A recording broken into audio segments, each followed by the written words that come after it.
Excellent, thank you very much. So let's make a start. I appreciate we're still waiting for Councillor Shayla, but I believe we're quorate and we should start because it has gone too. So I'd like to welcome everyone to New Shire Hall, into this fantastic new meeting room.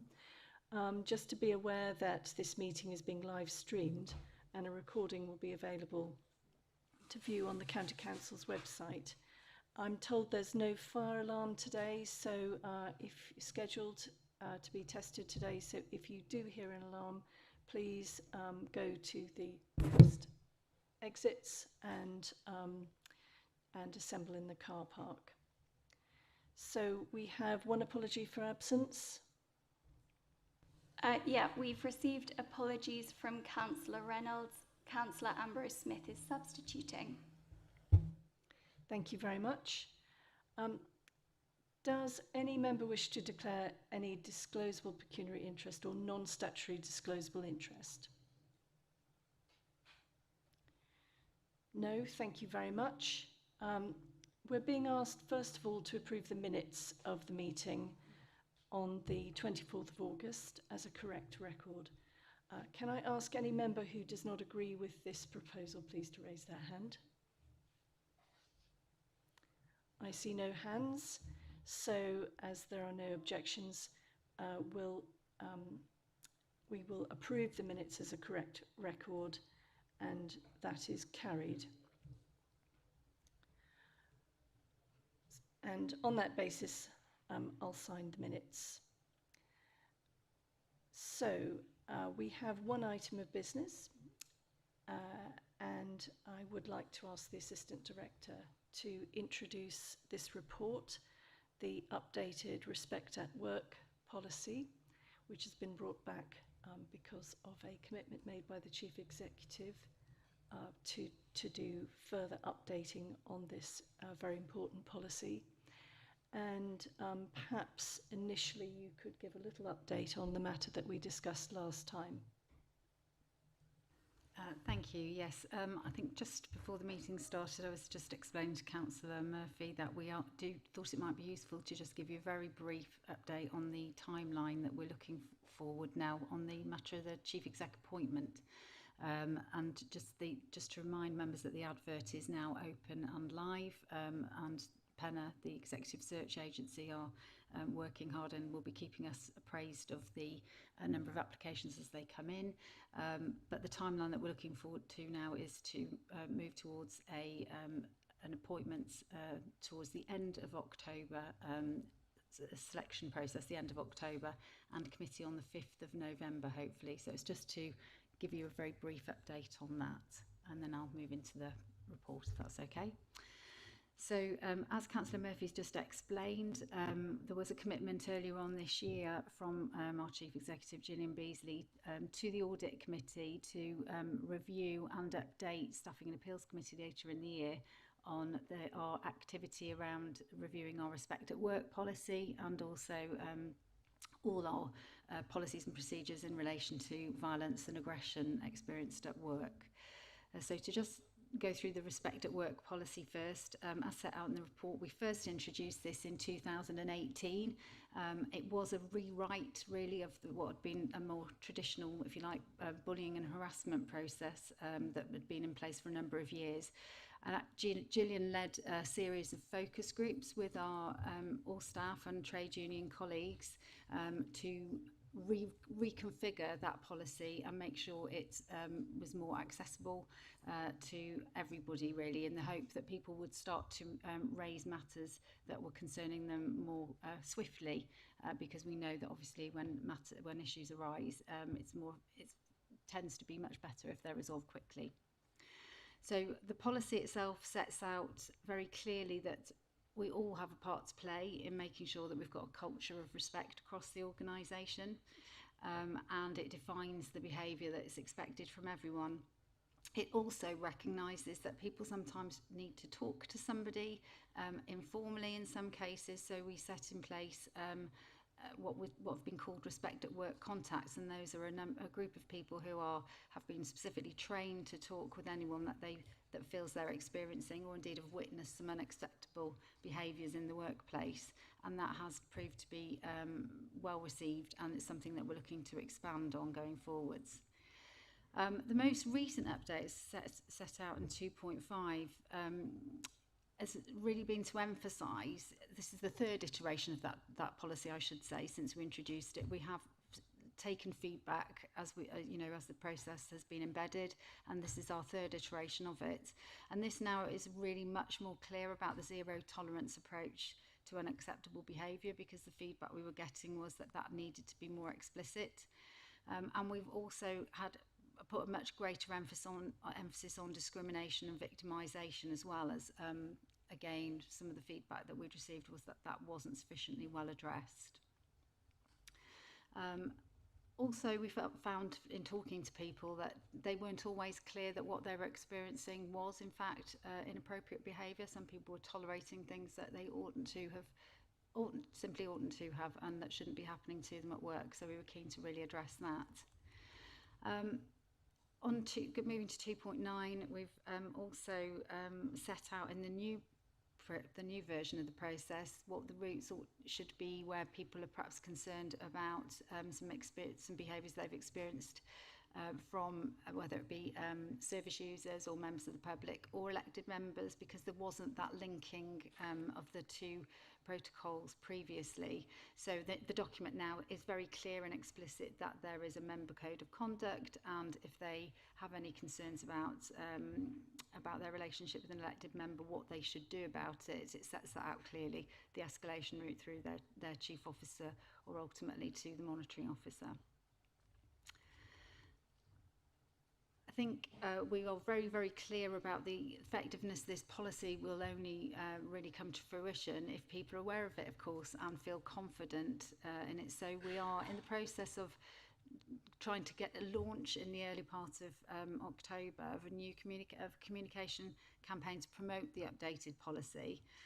Some of you I know have kindly already had your photographs taken with some messages that we'd like to get across about not tolerating discrimination and standing up against the behaviours. And so we have done that also with a number of officers across the organisation, asked them to volunteer to make a statement, and those will be incorporated in the rollout of that in October. I will reiterate, and so that we can send those details out again in case there's any other members who would like to take part in that. But it is making some very strong statements to the organisation about how we will all stand together to work really hard to have a culture of respect across the whole organisation. Just to add to this, since whilst in the intervening period while we were producing the report, we have also had the feedback from our recent engagement survey on respect at work. That was completed a couple of months ago, and we've been working on the results, and we reported to JMT, I think it was 2 weeks ago, on the outcome of that. That survey had a better response than any other engagement survey we've ever had, which we've taken as a very positive thing. We did push really hard to try and encourage people to complete it. It goes out across Cambridgeshire and Peterborough, but we had about a 30% return rate, which doesn't sound a lot, but it is better than we've had previously, and we're trying to build the confidence and trust in this process that we are listening and will respond. The response that we got on that gave us, actually on this case, more questions than answers. Ordinarily, we do an engagement survey and we publish the results and an action plan within a couple of weeks. This one left us feeling that we needed to do more digging and more talking to people. So the message went out from JMT to all staff last week to say that, and to say that there was sufficient concern in the responses. We did hear from people quite strongly that they do experience behaviour that they're uncomfortable with, or they do witness it, and they don't always feel confident to address it. and we want to understand better why that is. In spite of the efforts we've made so far, clearly that's not gone far enough. So what has been proposed is that we will run a series of focus groups in October with the senior team, as many of the directors as we can get to attend each of those sessions, and we will talk to people directly about how this is manifesting and what they would like to see from the senior team to turn this around. And on the basis of that, we will then publish a much more detailed action plan, and we can share that with members, because I'm sure you'd be interested to see that once we have it. I'll just pause there if that's okay before I move on to the violence and aggression, in case anybody wants to ask any questions. Do you have any questions at this point? No? I have a question, if I could. Thank you. Page 10, where we're talking about the Respect at Work contacts, can you say a little bit more about the training that they undergo? I can. At the moment, all the Respect at Work contacts are all people who are within the HR team. So all have a level of training in this area anyway. But before we launched this, we ran a specific session for those people to make sure that everybody had sufficient coaching skills and the skills required to have what is sometimes quite a difficult conversation with people. The purpose of those conversations are to help guide people on the policy and the process, to let them test out how they're feeling, what they're experiencing, and often people will phone. I've used to be on this list of Respect at Work contacts myself and have dealt with some of them. Often people just want someone else to say to them, yes, that sounds like something you shouldn't be experiencing and you absolutely should, consider taking it further. And then we will help them think about how they can approach the individual themselves if they feel comfortable to, or speak to a manager or raise it formally through the process, depending on the extent of what it is they've experienced. We are proposing to roll that out wider, because we have also asked the question through the engagement survey of how people feel about talking to someone in HR. I recognise that it might not always be what people want to do. They do see us very much being, the employer. And so what we're about to start doing is launching a campaign to get more people involved, and that will include people can self-select across the organisation to be a Respect at Work contact. And also we've got some representatives from the Equality and Diversity Network who are keen to get involved. And what we've said is that we will run the same training for them, but we will also make sure that they also have some bespoke training around coaching and handling difficult conversations. Because what we're not there to do is to advocate in this role, not to advocate for people or to tell them what to do. It's about coaching them to find the solutions themselves. Thank you very much. Any other questions? Councillor Singer. I'd just like to say I'm really pleased to hear that you're already talking to people who are not in HR about how you can make sure that there are contacts from different parts of the organisation, because I think to have all of the respective work people from the same department is less than ideal, and I can see it's a good starting position, but it's really reassuring to hear that you're already on the case, as it were, about finding people from further across the organisation. Thank you. Thank you. If you want to proceed. Okay, thank you. So the next policy was violence and aggression, and again, this was another commitment to the audit committee. And I think what we found when we looked at our processes around violence and aggression in the workplace is that we had lots of things out there, but they were all in lots of different places. So there are health and safety policies, there are what you might see as HR policies, the audit team own the whistleblowing policy. So it felt like people really didn't know where on earth to go. And what I discussed with Gillian was that we needed one place where all that information is housed. I recognise it's very long. We shared this with trade unions yesterday, and that was their comment. It's long and there's a lot of content in it, but we felt that we couldn't cut it down anymore. So what we've tried to do with it is to present it in a way that people can jump to the relevant part of the process that is important to them at the time. So if you look at the guidance, sorry, there's a lot on page 23. This looks better when it's on the system than it does on a page, I promise you. But there will be a landing page on CamWeb which will say, which will be titled, you know, I've got a concern, and then then people will go to that and they will be able to, there will be a flowchart which basically takes them through, I've got a concern because I feel someone at work is bullying me, or I've got a concern because I think I may have a whistleblowing concern, or it sets all the things out, and then you'll be able to click on a hyperlink to take you through to the relevant source of information that will be kept up to date. So nothing in this is new other than the format that we're trying to present it in, and that we're trying to make it as accessible for people as possible, because I think what we were finding was people just simply didn't know where to go and were a bit overwhelmed, and some of these policies can be quite can appear quite daunting, especially the whistleblowing policy. That again, that also has recently been rewritten to make it more accessible to people. So again, lots of information in this. I'm sure you will have an opportunity to have a look at it, but the key message from me really around this is that it's about pulling everything that exists already together into a more accessible format for people to know where to go. When we shared this with the trade unions yesterday, they did welcome that that was all in one place. There are a couple of things that they have asked us to emphasise stronger around some of the safety measures for people doing home visits, and we will take that on board and have committed to update on that before our next corporate joint panel meeting with the trade unions next month.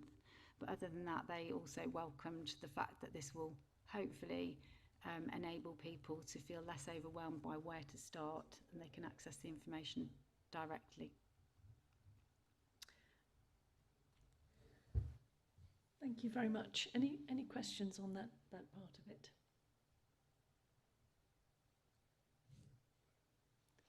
So I guess I have another question. So to what extent does this high-risk meeting approach overtake or link up with the lone worker strategies that I'm sure you have for some areas of work of the council?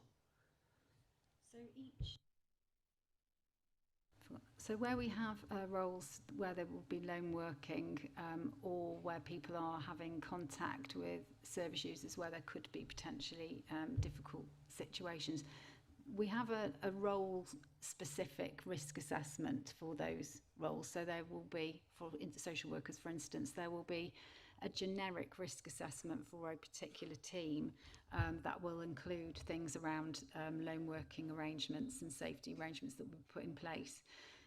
What will then sit alongside that is where there might be a situation that's likely to be of greater risk, that will be that may require additional measures in place that take you further than the standard risk assessment. So it's like a two-pronged approach. There's the generic risk assessment and then an additional one for high-risk situation, or higher risk, I should say. We wouldn't be putting anyone to a high-risk situation.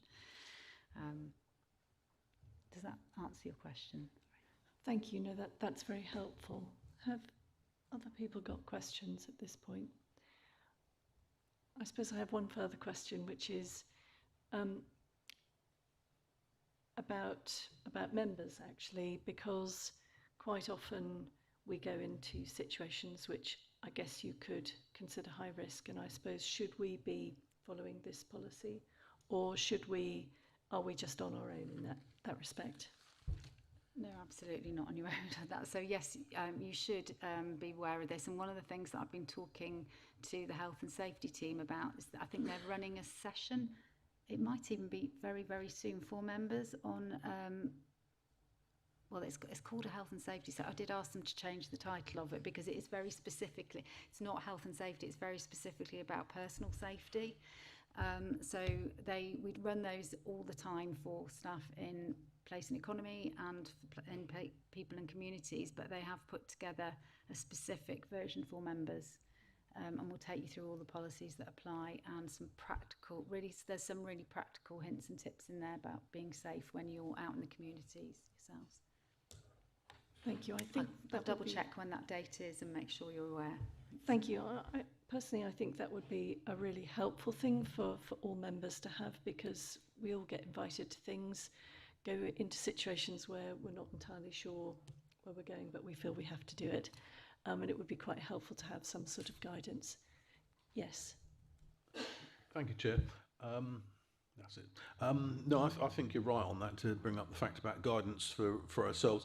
And also, if we're going to speak to a group and the council knows that there is an issue there, it should be raised with us, because in the past I have been sent to speak, for example, when there was a meeting between opposing Gypsy and Traveller groups and local residents, and it was not a good place to put someone in without any background and support. I was very lucky on the night because it went well, but I was aware when I arrived there it was quite a tinderbox that could have gone anyway. So I think it's good to have these policies for all. So well done on that one. Yeah, I just wanted to say that the members' personal safety training session will be occurring via Teams on the 24th of September. So that's next Friday. Thank you. Thank you, and I'm glad if that is called personal safety rather than health and safety. I think it'll guarantee more attendance. Thank you for that. Any other points we want to make about this really substantial piece of work, and I think big contribution to staff well-being? Just to say a huge thank you to Janet and the team for bringing this together. It is a really important piece of work. It's really important that our staff understand what their rights are and how they should be treated at work and outside their work, because I think Doug's example of the way in which members sometimes find themselves in difficult situations was a really brilliant one, and I think there are other similar situations that staff find themselves in, sometimes with kind of public facing situations, and sometimes within the council with different groups of people wanting different outcomes. So I think it is a really important piece of work, and thank you very much for doing it. I think it's also interesting that it had to come here as a result of the work done by the audit committee. So it's key that it's here now, and something that all of us need to be making sure that everyone is aware of. Thank you. Thank you. Councillor Shaler. See how this thing works. Yes, I don't know how this fits in overall, but I really like the idea that whistleblowing is not complaining. It actually improves the whole institution, and in fact, the people who are perhaps being aggressive in their behaviour, knowing that assertiveness is opposite to aggressive, and that in the long run we may be able to help the aggressors to have more options in their ways of handling situations, but that people should be encouraged to come forward, because it's like in our divisions, we get feedback from grassroots level, and often they come to us in a form that is difficult. People are not trained to make submissions, but these are gold, because this is actual feedback to the organisation and stuff that we can use to improve our organisation. And so as long as that, obviously we have to pick up where problems are in terms of the victim, but to keep aware that this is actually a benefit to us all. Indeed. Thank you very much for this really substantial piece of work. It's really important. I echo what's been said about it. Have we given our comments? Does anyone else want to make any further comments or feedback? So we've been asked to note the amendments to these key areas of employment policy and guidance, and I take it that we're all happy to do so. Thank you very much. That concludes matters.